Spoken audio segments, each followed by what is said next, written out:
專業屍體對話，敏感真相解碼，畀個機會等我對你操勞10分鐘。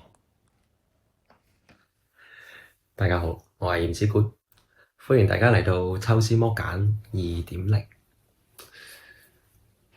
前6集呢，我就一路喺度講 AI，可能你都已經開始喺度發現緊個問題唔係喺 AI 身上，亦都唔喺公司度，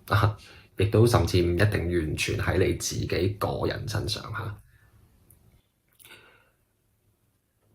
咁所以我就會想問翻你一個問題啦，唔知你有冇諗過，當下喺如今嘅呢一日呢一刻，你做緊嘅每一個選擇，其實係邊個幫你決定嘅呢？嗱，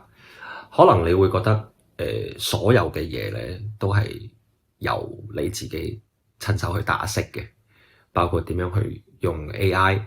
包括係咪要繼續返工係咪要考慮下辭職轉行，又或者係考公或者係創業等等。你有冇發覺點解你自己會去想做呢啲嘢嘅？點解又唔見你自己會突然之間想去耕田嘅，想去劈下柴嘅，想去歸隱田園嘅？一乜解救你嘅所有選擇都好似喺一個特定範圍入邊嘅？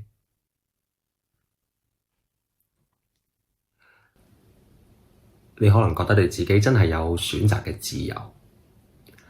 但現實係你只係喺一個提前幫你 set 好咗嘅 menu 入邊揀緊食啲乜。你嘅人生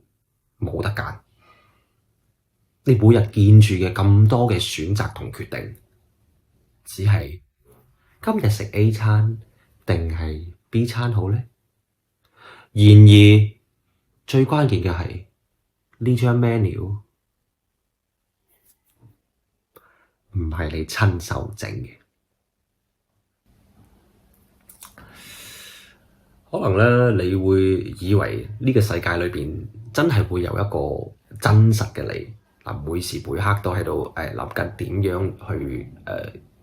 見證住呢啲咁多嘅唔同嘅選擇有好多焦慮。但我想講一個更加恐怖嘅嘢俾你聽，可能呢個世界根本就唔存在一個真實嘅你。你嘅喜好、你嘅性格、你嘅焦慮、你嘅目標，都係俾環境、教育、社會一層一層一層咁樣去砌出嚟嘅。你唔係被影響，你係被製造或者被生產。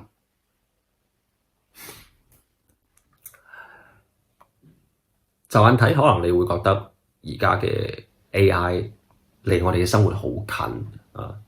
運用得已經非常之貼地，係因為佢嘅技術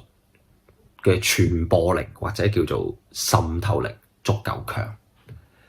但其實係因為呢個世界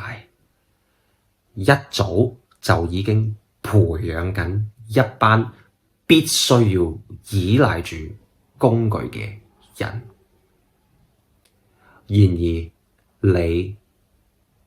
就係其中一個。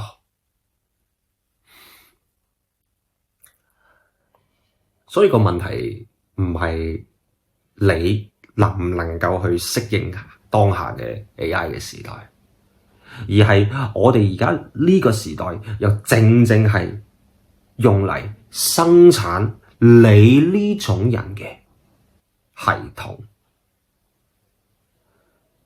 你以為你追緊 AI，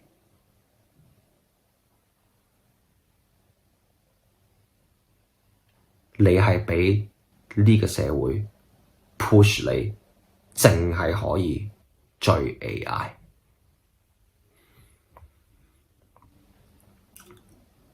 所以而家咧，你其實唔係喺度學識用 AI 嘅，你係俾呢個系統將你自己生產成為用 AI 先會有價值嘅人。因此，從來都唔係你用得幾好，或者係你嘅技術水平去到幾高，而係你如果連如何去成為自己，或者叫點樣成為自己都唔清楚嘅話，咁請問你叫有得揀咩？若果你都只係一個被設計出嚟嘅一樣嘢，咁你而家做嘅每一個決定，係你真係喺度揀緊啦，定係個系統嚟話俾你聽，喂，輪到你揀啦。